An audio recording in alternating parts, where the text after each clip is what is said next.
I have a confession. So everybody knows the most famous and wonderful, good and beautiful Bible study, right? So they got 2 volumes to it. Volume 1 is so good, don't get me wrong. But if we're going to be honest here, I need to tell the truth. Whew, Volume 2. Volume 2.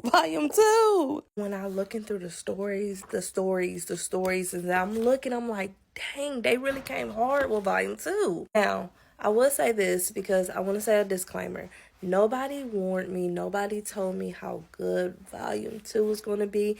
Volume 1 was good. Don't get me wrong. But I am so invested in the stories. And like my learning of the Bible has increased all the way up to here, y'all. And I'm just so excited. And I'm acting like a big kid. But no, seriously. I need everybody to really check out Volume 2.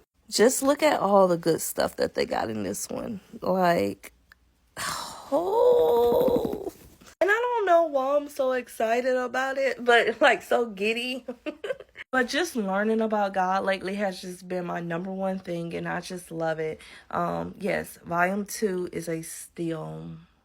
And by the way, my anger has decreased. My knowledge has increased. It's a win-win situation. And of course, the Bible study always break it down to layman's terms to where you can understand it, and it gives Bible verses to go along with it. You cannot go wrong with this Bible study.